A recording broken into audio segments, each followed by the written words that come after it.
Halo teman-teman semua, balik lagi di channel Rudianto. Di video kali ini kita akan membahas tentang bagaimana cara memasukkan data ke dalam tabel database yang sudah kita buat.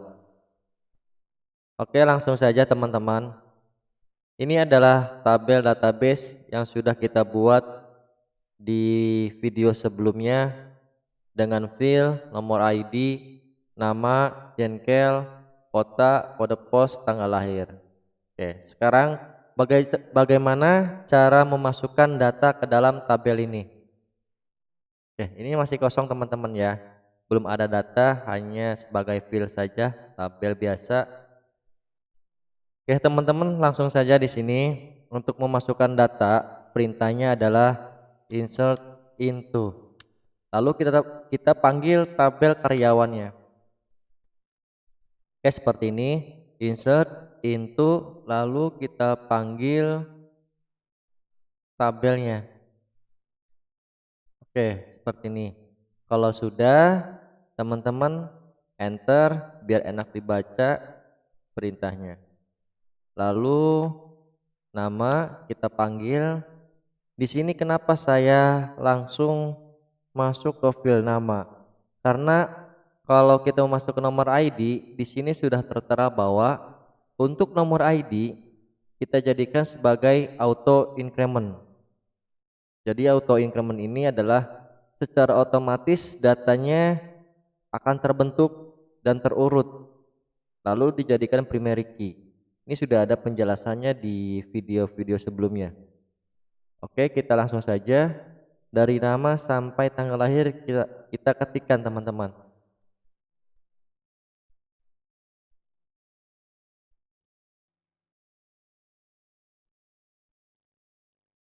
Jangan lupa ditutup kembali, lalu enter.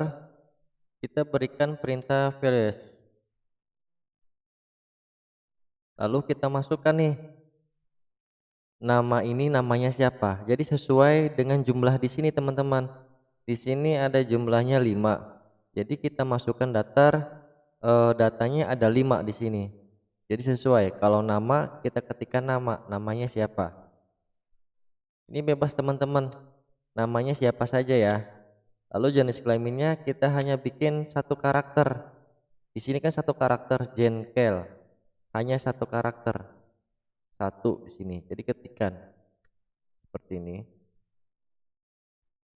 Lalu kotanya kota mana? Saya ketikkan kotanya kota Serang. Ya sudah. Setelah itu baru kita masukkan kode pos.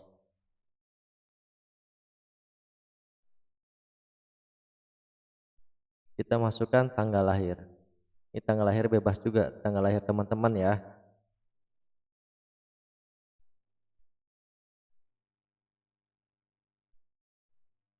Oke, sudah. Lalu jangan lupa ditutup dengan kurung tutup di sini.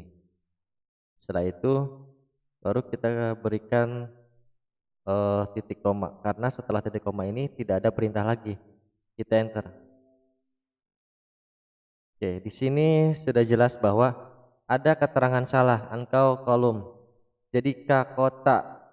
Saya mungkin ada yang salah di sini. Oke, jadi K kota di sini ternyata tidak ada di sini teman-teman. Adanya kota. Oke. Adanya kota teman-teman ya. Jadi silakan nanti dicermati di sini.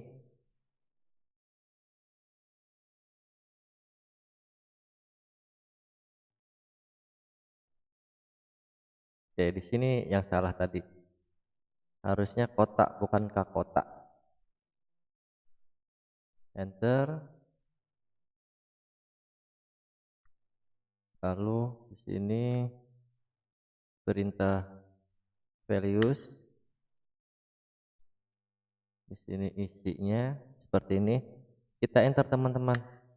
Selesai. Query oke. Jadi kalau misalkan tadi terjadi error, kita lihat errornya. Ternyata tidak ada kolom yang nama filenya kota, kota. Adanya kota. Jadi kita rubah tadi. Oke, ini sudah masuk teman-teman ya. Ini sudah sesuai nama, jengkel, kota, kode pos, tanggal lahir, dan ini di bawah value ini adalah isinya nih. Isi ini kita masukkan ke dalam field ini. Oke, teman-teman perlu diperhatikan dalam pemasukan data yang berjenis karakter selalu diapit dengan tanda ganda yang ini, kutip 2 di atas ini. Jadi selalu diawali dengan kutip ganda. Bisa juga digunakan pada kutip tunggal. Bisa seperti ini atau bisa seperti ini nanti. Tetapi jangan sampai dicampur aduk teman-teman. Jangan sampai dicampur-campur dengan tanda kutip ganda lalu kutip tunggal. Maksudnya seperti ini teman-teman. Misalkan Rudy. Kita baru saja mengetikkan seperti ini. Lalu kita beri kutip 1. Ini enggak boleh teman-teman. Jadi kalau di sininya kutip 2 seperti ini, kita harus masukkan kutip 2 juga di akhirnya. Kalau di sininya kutip 1, kita juga berikan kutip 1 di sini.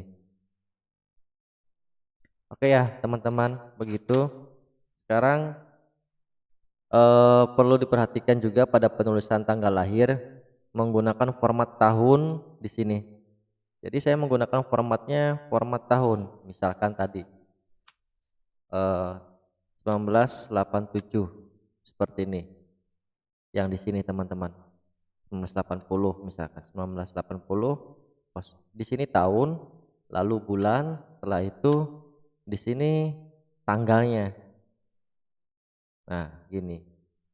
Jadi cara penginputan tanggal atau tahun, bulan di sini adalah dari mulai tahun, setelah itu bulan, setelah itu tanggal.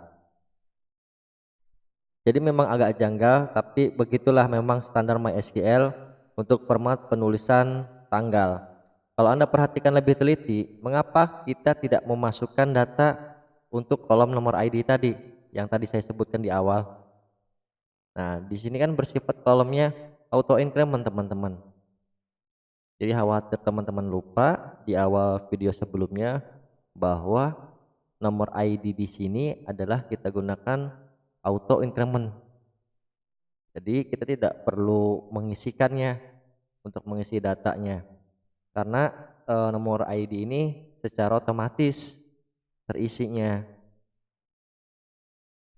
Nah, ini sudah ya teman-teman ya. Pertanyaannya, kalau kita ingin memasukkan data 3 sekaligus, bagaimana caranya? Nah, caranya seperti ini teman-teman. Jadi teman-teman harus memasukkan data seperti ini. Kita coba insert into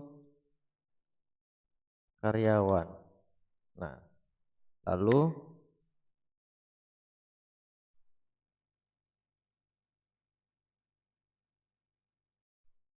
berikan yang seperti yang tadi, nama di sini.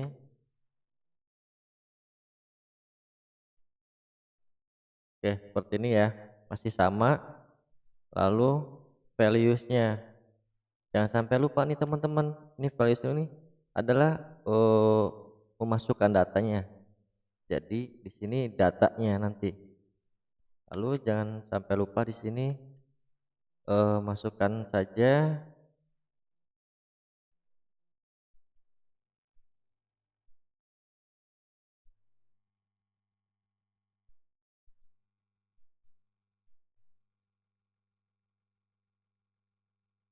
silakan tulis sampai selesai di sini. Ini bebas teman-teman ya. Ini bebas. Saya berikan nama. Oke. Di sini saya ganti saja namanya.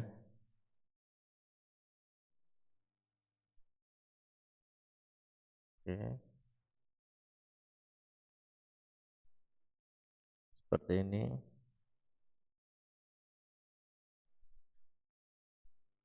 Nah, karena kita ingin memasukkan 3 data di sini, kita berikan koma, jangan titik koma. Kalau titik koma berarti kita anggap selesai nih. penginputan datanya. Karena kita masih ada data lagi yang mau kita inputkan, maka di sini diberi koma bedanya. Kalau tadi langsung titik koma, sekarang kita berikan koma karena masih ada data yang mau kita inputkan. Nah, kita ganti di sini. P, perempuan.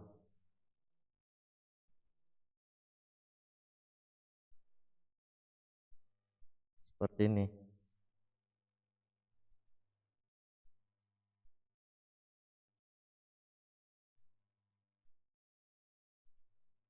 Oke, kita masih kasih koma, lalu kita enter lagi karena kita masih ingin masukkan lagi datanya nih.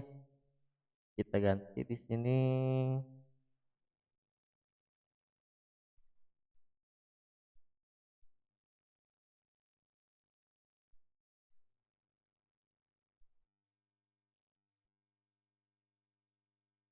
Oke, seperti ini.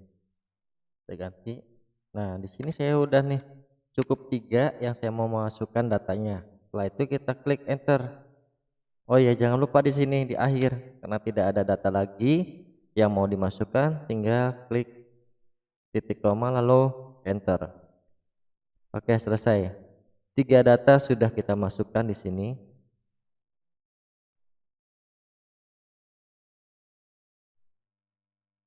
Oke ya, teman-teman, selesai sampai sini. Atau kita ingin memasukkan data dengan cara yang lain. Kalau misalkan teman-teman mau masukkan data yang lain, silakan ikuti dengan langkah-langkah tadi di atas. Oke ya, teman-teman ya.